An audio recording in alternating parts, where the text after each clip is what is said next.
Allah. Siapa yang siap menerima terobosan? Amin. Siap? Siap. Seperti yang lihat di layar Bapak Ibu, firman Tuhan hari ini berjudul terobosan di musim baru. Sama-sama katakan, terobosan di musim baru. Saudara, kalau bicara terobosan, apa yang Bapak Ibu pikirkan? Penerobos, terobosan itu seperti sesuatu, ada batas-batas yang runtuh. Saudara, kalau ingat air bah itu datang menerobos segala bendungan, hancur, batasan hancur, itulah terobosan. Sekejap, seperti tsunami yang terjadi di Aceh, juga tsunami yang pernah terjadi di Nias. Tetapi yang mau saya bawakan adalah terobosan rohani. Dan saya percaya saat firman ini diberitakan, saya berdoa bahwa kita mengalami terobosan. Amin. Jadi saya suka mengeksegesis dari dalam Alkitab keluar, karena Alkitab sumber segala sumber ilmu. Kalau dalam bahasa Ibrani, perjanjian lama Ibrani, perjanjian baru Yunani, kata terobos adalah paras. Sama-sama katakan, paras. Itu seperti air yang menerobos bendungan. Artinya kalau ada yang menerobos, ada batas yang hilang, ada batas yang lenyap. Jadi mungkin ini nyala hidup ya. Jadi itu seperti menghancurkan batas-batas. Tes 1, 2. Kalau dalam bahasa Yunani memang tidak ada yang persis sama. Next, saudara, kalau bicara terobosan, tahukah Anda kalau dalam sekuler dunia, terobosan artinya tidak biasa.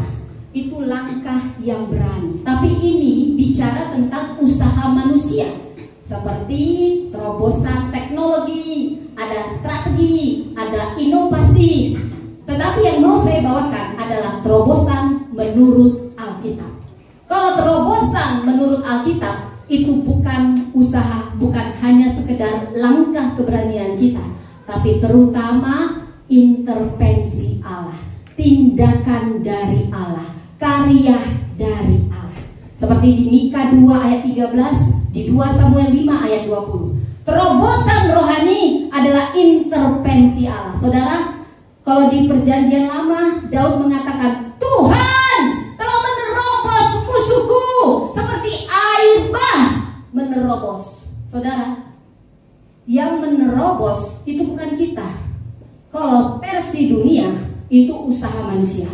Tapi yang mau saya katakan versi rohani, yang menerobos itu adalah Tuhan. Dan kalau Tuhan yang menerobos, hal-hal yang mustahil yang akan diterobos, tidak ada batasan, supranatural.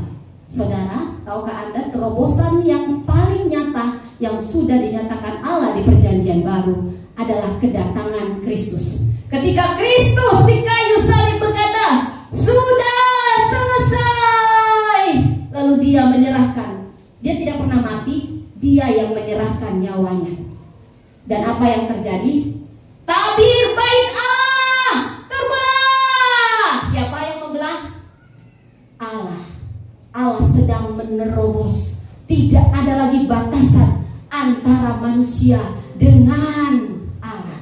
Dulu saudara, karena banyak dosa, kalau mau hadap Tuhan harus lewat imam, harus bawa hewan yang terbaik sebagai persembahan, gak boleh langsung-langsung. Tetapi setelah Yesus mati, dia adalah jembatan kita, sehingga ketika dia menyerahkan nyawanya, sudah selesai, semua lunas dibayar, tidak ada batasan. Dan Allah membelah tabir, artinya tidak ada lagi batasan. Kau mau berdoa di mana saja, Bapak tolong aku, gak perlu kau ke imam, aku mau berdoa, gak ada batasan, saudara.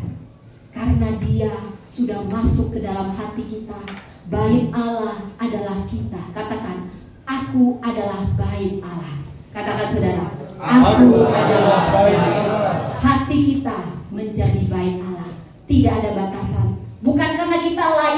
ada kita yang layak, tapi karena darah Kristus. Itu terobosan yang kita alami dengan kedatangan Kristus. Di hati inilah rumahmu, di hati inilah baikmu, dimanapun ku kan berada, senantiasa kau pun ada. Tuhan, hati kita menjadi baik Allah, bukan karena kita layak, karena Yesus yang melayakkan kita dan Allah menerobos masuk ke hati kita. Next, saudara, apa artinya terobosan? Terobosan artinya terobosan intervensi Allah, bukan usaha kita.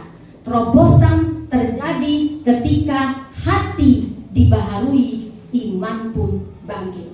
Jadi pusat terobosan rohani adalah Allah sendiri, Yesus. Dia yang telah menerobos dosa dengan darahnya yang mahal di kayu salib. Dia menerobos maut, dia menerobos neraka, sehingga kita bebas dan menang. Next. Nah saudara, kalau Anda sudah tahu bahwasanya terobosan berasal dari Allah, saya mau mengangkat ada banyak ayat di Alkitab tentang terobosan. Tapi saya mau kita menghargai firman Tuhan. Kita akan sama-sama membaca firman Tuhan dari Yesaya 43 ayat 16 sampai 17. Saya ayat yang pertama 16 dan Bapak Ibu ayat yang 17. Mungkin kita ikuti karena sekarang banyak terjemahan baru, supaya kita satu, kita ikutin yang di depan. Bisa lihat ya Bapak Ibu ya? Oke, siap? Mari kita hargai dan kita hormati firman Tuhan. Yesaya 43 ayat 16 sampai 17.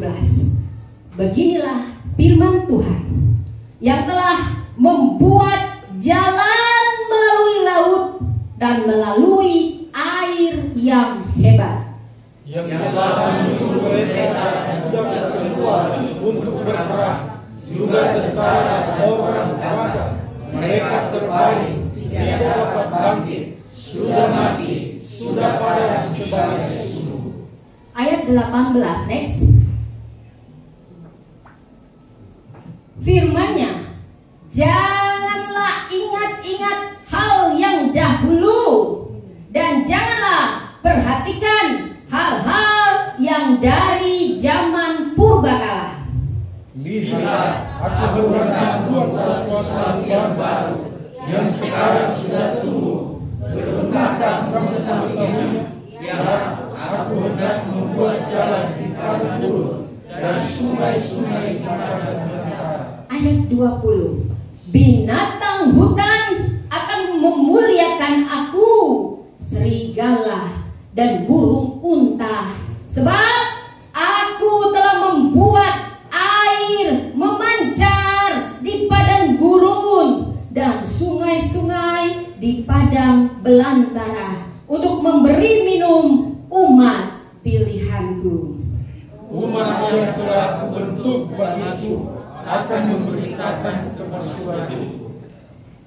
Ya, terima kasih. Terpujilah nama Tuhan. Saudara, saya suka mengeksegesis ayat ini. Ini pada saat bangsa Yahudi ada dalam pembuangan. Pada saat itu negara adik kuasanya negara Babel. Negara adik kuasa itu seperti sekarang negara Amerika. Bayangkan kita ada di bawah penjajahan dan kita ada di bawah pembuangan bertahun-tahun. Kenapa Tuhan mengizinkan bangsa Israel, umat pilihannya ada dalam pembuangan? Saya ingatkan, Allah kita penuh kasih, tapi Allah kita juga disiplin. Dia ingin umatnya berubah karena ada banyak dosa, saudara. Tetapi Allah kita setia sekalipun kita tidak setia. Ketika umatnya, ketika umatnya dalam pembuangan, saudara, itu bicara itu bicara situasi yang sangat-sangat menyedihkan, tertindas.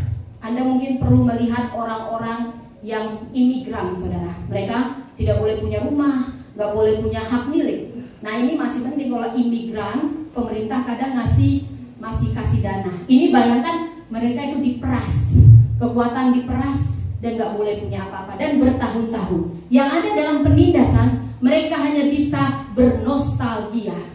Kalau dulu kita tak bertemu, jadi kayak lagu lama saudara, lagu patah hati saudara ya, patah cinta. Tapi ini lagu yang berbeda. Mereka hanya bisa bernostalgia. Oh, aku ingat nenek moyangku Musa pernah membawa bangsa Israel dan di laut Teberau tiba-tiba ada jalan di tengah laut. Mereka hanya bernostalgia dalam penderitaan. Mereka kehilangan pengharapan. Mereka kehilangan identitas bahwa mereka umat pilihan. Dan Allah yang setia memakai Yesaya mengingatkan semua umatnya. Katakan kepada bangsaku, aku Allah yang pernah melepaskan bangsa Israel dari Mesir akan menciptakan yang baru. Tahukah Anda? Allah kita, Allah yang kreatif, Allah yang inovatif. Saudara, Alkitab ini akan selalu relevan sepanjang zaman. Sebelum ada teknologi, Alkitab sudah menubuatkan. Kenapa? Karena semua sumber ilmu pengetahuan asalnya dari Tuhan. Walaupun manusia pencipta yang mereka kadang lupa diri, mereka lupa bahwa mereka adalah gambaran dari Bapa.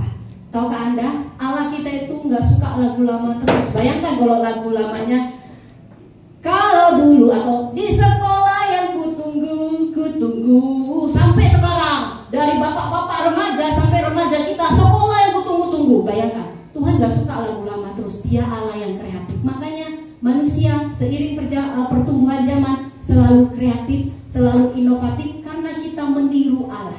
Beda sama setan. Setan taunya hanya tahu masa lalu kita, tidak tahu masa depan kita. Setan hanya taunya meniru. Dia tidak bisa menciptakan yang baru. Hanya Tuhan yang bisa menciptakan hal yang baru. Makanya kita segambar dengan Tuhan. Makanya manusia seiring perkembangan zaman ada inovatif, ada kreatif, dan Tuhan suka. Kecanggihan zaman ini 10 tahun, 1000 tahun Alkitab sudah mencatat. Alkitab tidak pernah kuno, selalu relevan. Next. Jadi ketika dikatakan, katakan sama bangsaku, jangan hanya bernostalgia. Ada 4 terobosan yang akan saya bagikan di sini. Dan saya berdoa ini terjadi pada kita, pada gereja, pada keluarga. Siap saudara? Amin. Siap? Siap. Katanya, aku akan membuka jalan di laut. Itu bicara apa? Bicara ada jalan yang mana kita pikir mustahil. Mustahil, mungkin Anda sudah lama sekali gak pernah dapat sampai Anda sudah lupa. Tapi sekarang Anda diingatkan, aku Tuhan yang akan membuka jalan di laut. Aku yang akan membuat sesuatu yang baru, yang belum pernah ada. Allah kita tidak suka hanya mengulang mujizat yang sama. Dia ingin menciptakan yang baru. Dan katakan, aku akan membuat jalan di padang gurun. Itu artinya ada akses ilahi di tengah kekeringan, di tengah keterbatasan. Apa kekeringan Anda sekarang? Kantong kering? Allah akan buka jalan bagi Anda sendiri. Amin. Amin. Kemudian akan ada sungai di padang belantara. Bagaimana mungkin ada sungai di padang belantara? Itu bicara hal kemustahilan, tapi pemeliharaan Allah tetap ada apapun situasi Anda. Kalau dulu Tuhan tolong, sekarang Dia tolong, Dia sudah ada di masa depan Anda. Jadi jangan khawatir, selalu ada pemeliharaan Allah. Amin. Amin. Next. Saudara, kita sudah tahu apa itu terobosan. Yang melakukan ada Allah. Kalau bicara terobosan, pasti banyak manfaatnya. Saudara, kalau ada dalam suatu situasi, sama-sama A dan B dalam situasi yang sama, Anda bisa memprediksi siapa yang sukses dan siapa yang tidak sukses. Pertama, kalau orang masih punya pengharapan, maka tidak akan lama lagi. Saudara, apapun yang Anda hadapi saat ini, segala sesuatu ada waktunya. Semua hanya sementara. Jadi jangan pernah kehilangan pengharapan. Manfaat taat terobosan. Karena itu minta terobosan. Ada 3 yang membuat kita perlu terobosan. Pemulihan pengharapan. Orang yang udah gak punya pengharapan, inilah orang-orang yang putus asa dan biasanya bisa bunuh diri. Tetapi saat kita tahu bahwa pelaku penerobos adalah Allah, maka ini akan memulihkan pengharapan, membebaskan kita dari masa lalu untuk melangkah dengan pengharapan baru. Yang kedua, kita butuh terobosan. Manfaatnya buat apa? Membuka jalan baru. Ada jalan ke depan mentok, ke kiri mentok, ke kanan mentok, ke belakang apa lagi mentok. Karena itu minta terobosan. Maka apa yang selama ini membuat Anda berputar-putar akan memberi Anda jalan, karena terobosan dari Tuhan. Ada jalan baru. Dan yang ketiga, terobosan akan memberi kita penyediaan di tengah kemustahilan, karena pelakunya adalah Allah kita. Dia suka melakukan hal-hal supranatural. Penyediaan di saat orang bilang resesi, tetapi orang-orang yang percaya pada Tuhan akan berkata resesi. Amin saudara. Dari resesi jadi resepsi. Itulah gunanya terobosan. Nah, kalau sudah tahu gunanya, Anda juga harus ciri terobosan dunia dengan ciri terobosan ilahi ada 4. Kalau terobosan terjadi, maka yang pertama ada pelepasan ilahi. Allah menghancurkan belenggu. Saudara, kalau kita bicara terobosan, ada batas-batas seperti air menerobos.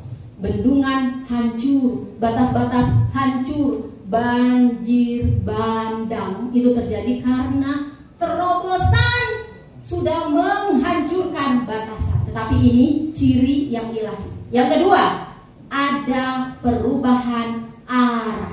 Karena Allah yang buka jalan di padang gurun, maka arah kita akan berubah. Yang ketiga, ada percepatan kuasa. Saudara, mungkin selama ini banyak yang tertunda. Proyek tertunda, dana cair tertunda, semuanya tertunda. Tapi saat terobosan terjadi, Anda akan berkaca-kaca seperti mimpi rasanya, saudara. Tiba-tiba yang satu aja dapat pelanggan susah, tiba-tiba 10, 100, 1000 sehari. Itu terobosan. Dan yang keempat, kalau bicara terobosan ilahi, artinya perluasan kapasitas. Kalau namanya terobosan, itu perluasan. Seperti banjir, air menerobos, ke sana menerobos, ke kanan menerobos. Batasan kita semakin besar, pengaruh kita semakin besar, semuanya semakin luas. Itu ciri terobosan dari Allah. Sekarang pertanyaannya, kapan terobosan terjadi dalam hidupku? Aku mau mengalaminya. Aku mau ada percepatan untuk bisnisku. Aku mau ada percepatan untuk gereja ini. Aku mau ada percepatan, ada promosi. Apa yang aku tunggu-tunggu, aku mau terjadi. Saudara, hanya 4 kuncinya. Dan saya berdoa Anda menghidupinya. Pertama, kalau mau terjadi terobosan, terobosan terjadi hanya saat kita melepaskan masa lalu dan membuka diri untuk hal baru. Saudara, kalau Anda masih terikat masa lalu, maka Anda tidak bisa melangkah ke masa depan. Itu seperti kaki Anda terantai, berat sekali, dan terobosan tidak bisa terjadi. Di ayat 18 dan 19 dikatakan, jangan ingat-ingat yang lalu, jangan ingat-ingat yang dahulu. Bukan berarti nggak belajar sejarah, saudara. Sejarah itu penting. Itu akan mengingatkan kita bahwa Allah berkuasa dari dulu sampai selama-lamanya. Tapi yang mau saya katakan, kalau Anda masih teringat, hati Anda masih penuh kepahitan, kekecewaan, trauma, Anda tidak akan pernah bisa mengalami terobosan. Next, saudara, kalau Anda tahun baru, mungkin jarang beli baju, dan baju Anda sudah koyak. Lalu akan ada pesta tahun baru. Apa yang Anda lakukan? Minimal Anda tidak memakai baju yang koyak di pesta tahun baru, tapi membeli baju yang baru. Saudara, demikianlah. Siapa di sini HP-nya sering ada notifikasi, saudara? Notifikasi, tolong diupdate. Pernah dapat notifikasi, saudara? Pernah ya? Kalau nggak diturutin, apa yang terjadi? Lemot, saudara ya. Demikian juga hati ini. Sebenarnya ada banyak yang Roh Kudus katakan, ampuni, lepaskan pengampunan, lepaskan kecewaan. Tapi kita tetap memakai hati kita yang lama.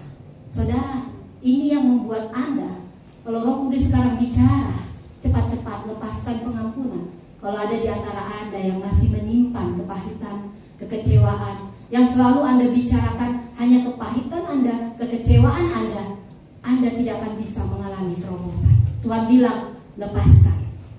Saudara, musim baru harus dimulai dari hati baru. Siapa yang menciptakan hati? Tuhan.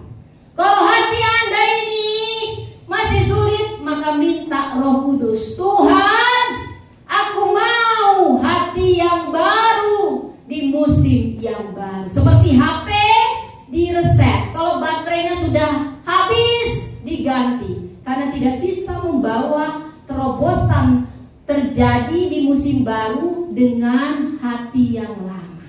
Maka minta Tuhan, beri aku hati yang baru. Roh Kudus, baharui aku. Amin, saudara. Amin. Next, saudara, saya mau cerita seperti Lazarus. Ketika Yesus katakan, bangkit Lazarus. Yang memberi kebangkitan siapa? Yesus. Yang memberi hati baru siapa? Tuhan. Minta. Tetapi hanya dengan hati baru kita bisa mengalami kebangkitan. Tanpa hati baru tidak akan ada kebangkitan. Kalau tidak ada kebangkitan, tidak akan ada terobosan. Jadi ada stepnya.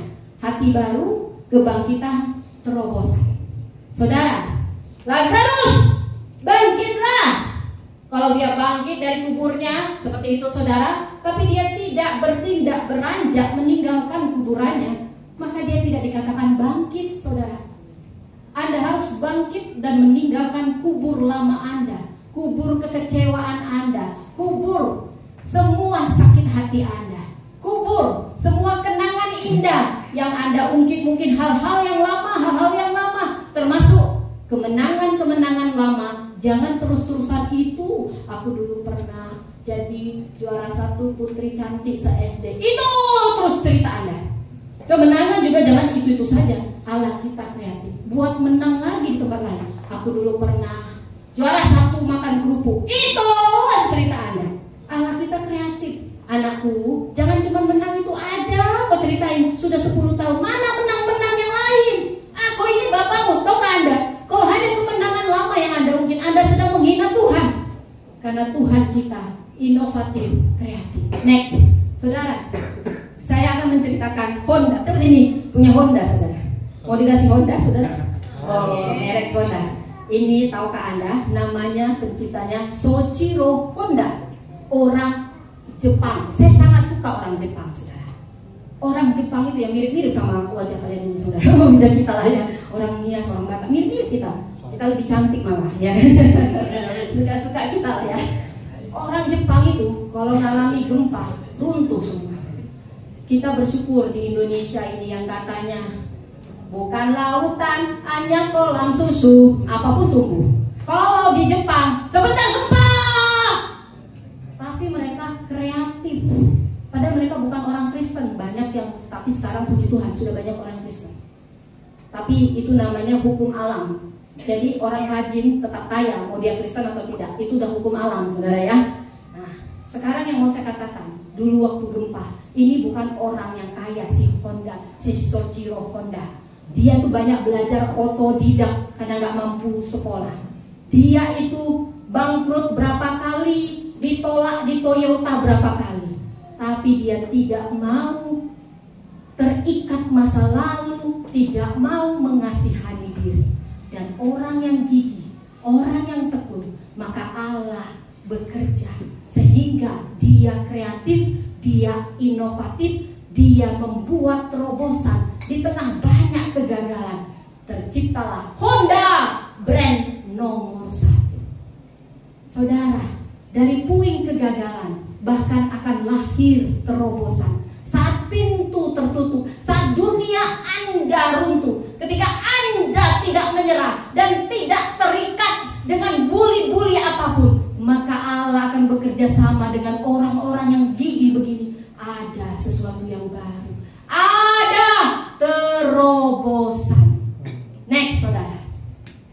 Mungkin Anda juga akan kenal ini. Sekalian kita belajar sejarah. Bukan berarti nggak ingat yang lama, nggak belajar sejarah. Justru saya akan mengingatkan Anda bahwa Allah, dan saya juga berdoa dari tempat ini lahir negarawan seperti Abraham Lincoln. Bahkan lebih besar. Dia ini lebih banyak gagalnya daripada berhasilnya. Dan yang paling membuat dia hampir bunuh diri dan depresi ketika kekasih hatinya meninggal dunia. Tunangan yang sangat dia cintai. Dia coba pemilu, gagal. Mungkin sekarang sudah hampir bermiliar-miliar dia untuk pemilu. Dia banyak kegagalan. Dulu dia punya ambisi pribadi. Saudara, ketika kita ada dalam Tuhan, ambisi pribadi akan Tuhan ubah untuk misi terobosan. Kegagalannya ada 8 kali, terobosannya hanya 4 kali. Tapi sampai sekarang dia dikenang sebagai negarawan yang berhasil mempersatukan Amerika di tengah perang, saudara. Dia yang menghapus perbudakan. Semua orang kulit hitam sangat mengagumi sosok ini, karena perbudakan dihapus. Karena ada sosok yang tidak mau terikat masa lalu, yang bangkit, yang gigih, yang tekun. Kegagalan itu terbayarkan dengan terobosan yang mengenangnya sepanjang zaman. Itu terobosan, saudara. Next, saudara. Kita belajar sejarah lagi. Kita tetap ingat penerobosan di masa lalu. Pasti semua kenal Thomas Alva Edison. Waktu SD dikeluarkan, bodoh, anakmu bodoh. Untung ini orang gak nyerah. Kalau nyerah, maka kita tidak bisa menikmati bola lampu. Tetapi dia tidak nyerah. Diam, bukannya gagal 10 kali. Kalau gagal 10 kali mungkin bilang, udahlah, udah coba 10 kali, 20 kali, 30 kali. Gagalnya 10.000 kali. Tapi dia punya paradigma yang berbeda. Ketika ditanya, oh aku gak pernah gagal 10.000 kali. Aku hanya membuat cara yang salah sebelum menemukan cara yang benar untuk bola lampu. Itu kalau dia kepahitan sama guru yang bilang dia idiot, dia gak akan pernah bisa berkembang. Tapi dia melepaskan masa lalu. Itu kalau dia dibully, aneh ini orang. Saudara, saya pernah dibilang orang aneh. Dan rambutnya aneh, dari SMA saya kan agak aneh gitu ya. Suka sendiri, biasa gitu ya saudara. Pokoknya saya agak aneh-aneh, pokoknya gitu ya. Pasti Anda gak percaya kalau saya dibilang agak aneh, lain sendiri gitu ya. Nah, mungkin Anda menerima bully-bully, saya tidak tahu. Tapi yang mau saya katakan, jangan terikat bully-bully atau label orang lain sekalipun menyakitkan. Lepaskan pengampunan. Paradigma Anda dibaharui, maka kreativitas dari Tuhan akan turun. Demikianlah Thomas Alva Edison. Terobosan lahir saat kita tidak berhenti mencoba, seperti Allah yang membuka jalan di padang gurun. Percobaan yang ke-10.001 jadi lampu pijar, jadi terobosan. Next, saudara. Ini mungkin jarang Anda lihat. Ini kita belajar sejarah lagi terobosan. Sudah kulit hitam, polio. Pernah ada yang tahu polio gimana? Pneumonia. Dia hanya bisa duduk pakai alat bekat di sini karena cacat. Saudara dokter bilang tidak bisa berjalan normal.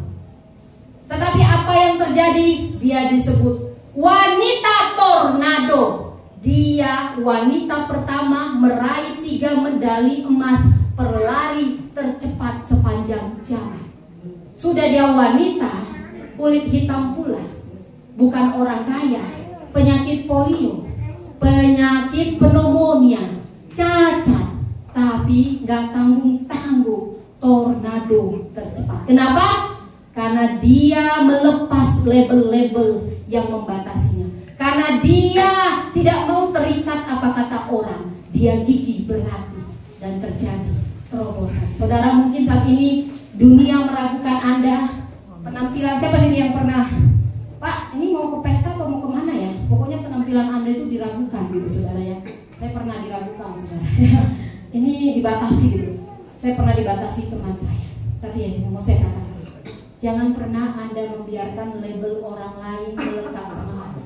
Mungkin orang-orang bisa taunya hanya menjudge, lo gak pantas lah, ini hanya buat orang-orang berduit.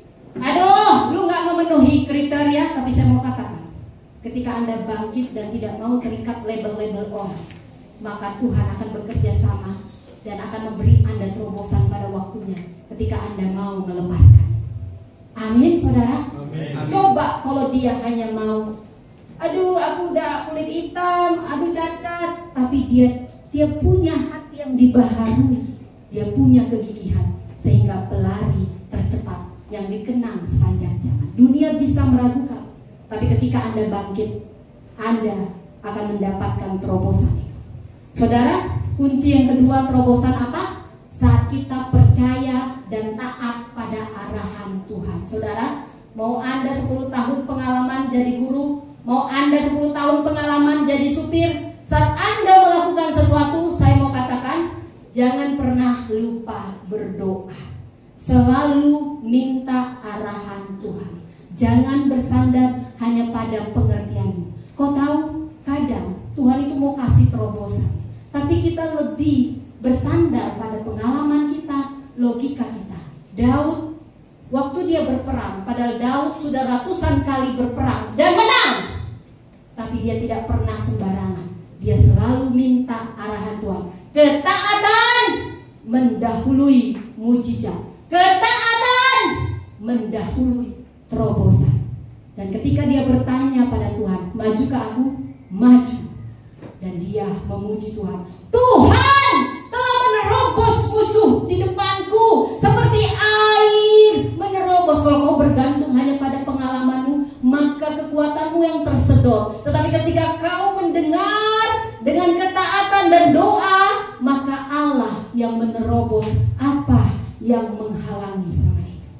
Jadi kunci yang kedua, kalau Anda mau mengalami terobosan, percaya dan taat pada arahan Tuhan. Terobosan terjadi saat kita taat, bukan hanya berusaha dengan kekuatan kita, pengalaman kita, koneksi kita. Kalau kita taat, ketaatan mendahului terobosan. Yang ketiga, supaya terobosan terjadi, apa yang perlu kita lakukan? Terobosan terjadi saat kita hidup dalam doa, iman, dan penyembahan. Saudara, sudah nonton Gereja Setan, saudara? Saya mau beritahu ya, saya dulu pernah baca buku Gereja Setan. Ini juga sebagai Anda harus waspada orang Kristen yang akan sering diserang. Tapi mereka berkata, kami gak kuat ketika orang Kristen masuk dalam pujian penyembahan. Kami biasanya menyusupi gereja-gereja saat khotbah. Setan juga biasanya saat khotbah dia akan menyerang supaya Anda ngantuk, dia lihat notifikasi HP, nah itu serangan. Tapi kalau pujian penyembahan, setan nggak kuat, saudara. Saya tahu di sini, saudara ya, yang lihat HP, yang ngantuk itu godaan setan. Anda harus lawan ya supaya jangan ngantuk, saudara ya. Tahu nggak, saudara? Paulus dan Silas, mereka dipenjara. Mereka dipenjara, kakinya dirantai, tangannya dirantai, dan ada pintu penjara. Apa yang mereka lakukan? Mereka hanya bernyanyi memuji Tuhan. Ku sembah Kau Tuhan, ku sembah Kau Tuhan, haleluya. Dan tiba-tiba pintu penjara terbuka, dan tiba-tiba semua belenggu terlepas. Mungkin usaha Anda sudah mentok, semua sudah Anda lakukan, tapi kekuatan kita adalah doa, pujian, penyembahan. Gereja setan antek-anteknya gak kuat ketika orang Kristen menyembah. Ada kuasa dalam pujian, bernyanyilah segenap hati dan jiwa. Makanya kalau menyembah Tuhan, jangan asal-asal, itu naik, saudara. Setan gak kuat. Saudara percaya atau gak percaya, kadang saya tuh diganggu hal-hal yang supranatural. Saya tahu ya, mungkin Anda punya pengalaman. Waktu saya di rumah sakit, saya kan medis ya, saudara ya. Waktu anak-anak saya hanya melakukan penyembahan. Haleluya, haleluya, haleluya, haleluya. Itu setan nggak bisa nembus. Itu kayak di Supranatural. Waktu kita nyembah. Saya mau katakan, awali hari Anda duduk tenang di bawah kaki Tuhan. Bohong itu semua. Kalau Anda tidak pernah doa intim dengan Tuhan, nyanyikan pujian penyembahan, Anda tidak akan pernah tahu apa yang selama ini Anda ketuk, yang lama sekali. Waktunya akan tiba, kairos Tuhan akan tiba. Itu semua terbuka. Saat Anda tidak tahu lagi mau buat apa, pujian penyembahan, besar kuasanya, terobosan akan terjadi. Gereja ini harus gereja yang memuji, menyembah, berdoa. Terobosan akan terjadi. Next, saudara. Dan kapan terobosan terjadi? Semua sudah kita lakukan, saudara. Itu kairosnya Tuhan. Abraham dan Sarah dijanjikan anak, kok lama banget ya? Kenapa sih pada saat itu? Kenapa harus bertahun-tahun? Kenapa? Karena Tuhan sedang melatih iman kita, kesetiaan kita. Dia bisa kasih, nanti mau dapat anak ya, 1 menit dia bisa. Tapi kenapa harus nunggu bertahun-tahun sampai ada penyelewengan, selingkuh dengan Hagar, sampai kita ini, Sarah ini membuat masalah dengan memberi Hagar? Karena ada yang namanya kairos Tuhan. Tapi saat kairos tiba, orang-orang sirik yang coba mengambil berkat Anda kagak bisa. Karena itu sudah ditetapkan buat Anda. Ada bagian kita, ada bagian Tuhan. Bagian kita setia di Kronos. Bagian kita melakukan apa yang harus kita lakukan. Terobosan bukan sekedar usaha kita, tapi intervensi Allah di waktu yang tepat. Jadi kalau semua sudah kita lakukan, percayalah. Percayalah, ada waktunya Tuhan. Gimana lagunya ya? Ada waktunya Tuhan. Saya lupa ya. Jadi kalau semua sudah Anda lakukan, gereja ini sudah lakukan, tinggal menunggu waktunya Tuhan. Waktu Tuhan pasti yang terbaik. Ada lagi? Dan tak dapat dimengerti. Jadi kairos Tuhan. Maka apa berkat yang sudah Tuhan tetapkan buat Anda tidak bisa diambil orang. Amin, saudara. Siap terobosan? Amin. Amin. Baik, akan saya simpulkan. Oh ya, jadi seperti tadi ketika doa pujian, Esther melakukannya. Esther, ada puasa Esther 3 hari 3 malam, dan dia melakukan persiapan. Jadi ada bagian kita, saudara. Jadi bukan hanya intervensi Allah. Allah akan melakukan terobosan itu, tetapi ada bagian kita yang merespon. Esther mempersiapkan dirinya sepenuhnya, bahkan dia cantik luar dalam, sampai pakaiannya dia sediakan yang terbaik. Dia berpuasa untuk peperangan rohani. Ada peperangan yang tidak terlihat. Anda percaya atau tidak? Setiap hari kita menghadapi peperangan rohani. Peperangan rohani ketika firman disampaikan, Anda mau tengking atau tidak, itu respon Anda. Saudara, saya mau katakan, Esther berpuasa sampai semua hambanya dia suruh berpuasa. Dan ketika kalau dia menghadap raja tanpa disuruh, dia bisa mati. Tapi dia katakan, kalau aku mati, biarlah aku mati, tapi aku mati berguna membela bangsa. Dan inilah yang Tuhan suka. Dia berpuasa, dia melakukan persiapan, dan terobosan terjadi. Raja mengulurkan tongkatnya. Itu bukan usaha manusia, itu intervensi Allah. Siapa yang mau mengalaminya? Amin. Jadi terobosan sejati lahir saat kita melepaskan masa lalu. Lepaskan masa lalu, minta hati yang baru, taat pada arahan. Jangan hanya mengandalkan kekuatanmu, taat arahan, dan hidup dalam doa, pujian, penyembahan. Itu besar kuasanya. Dan tinggal menunggu kairosnya Tuhan. Setialah.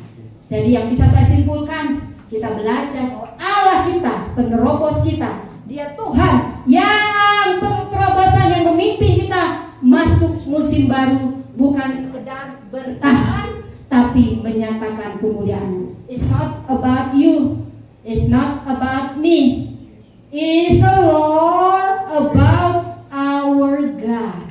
Dia mempromosikanmu, Dia memilihmu, Dia memberkatimu, bukan untukmu, bukan tentangmu, tapi supaya kau bersaksi, Dia Tuhan yang memberi aku terobosan. Semuanya untuk kemuliaan nama Tuhan.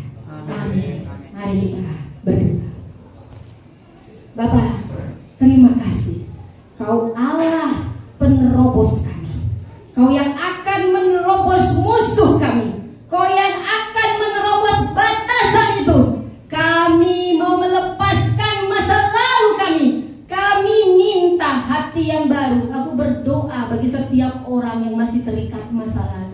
Roh Kudus, Kau penuhi setiap anak-anak-Mu, agar kami siap melangkah ke musim baru. Bukan hanya dipulihkan, bukan hanya bertahan, bukan hanya bangkit, tapi terjadi terobosan. Dan Kau yang membaharui kami. Kami mau senantiasa hidup dalam ketaatan. Kami mau senantiasa ada dalam doa, pujian, dan penyembahan. Dan kami tahu Kairos-Mu akan tiba.